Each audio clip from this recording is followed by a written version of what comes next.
We're going to show you a really nice mobility drill for the hips.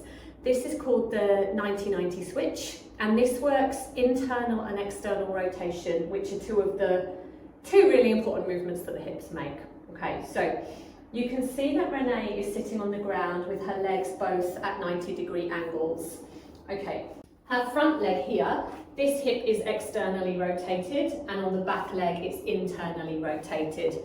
If when you sit in this position, you find that the butt cheek of the back leg is lifted off the ground, that shows you that you're restricted in your internal rotation on that hip, and what you can do is pop a little block underneath, and that's going to feel a lot more comfortable. But she doesn't have that issue. Her pelvis is in contact with the ground, so she's good to go. What she's going to do is she can use her hands on the ground to support herself, and she's going to lift both her legs so her feet are flat on the ground. Cool.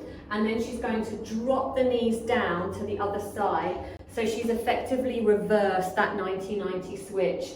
So the leg that was in external rotation at the front, which was this one, is now the back leg in internal rotation, and that's become her new front leg in external rotation.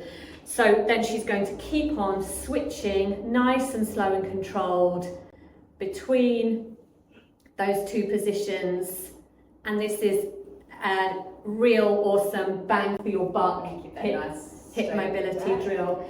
Yeah, some people like to take their hands away and kind of also use their core for this, which is fine.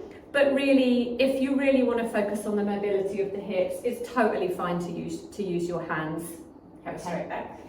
You can be soft. You can be soft through the spine. You can be natural with it. You're really wanting to just focus on being comfortable and the hip movement. Yeah, so you don't need to worry too much about being too rigid, but don't be really, don't be really curved over. Okay, and her hips are going to feel real buttery. Yeah, they feel amazing and nice after this. Yeah, it's a great drill. So give it a try. If you've got tightness in the hips, you'll find this makes a big difference.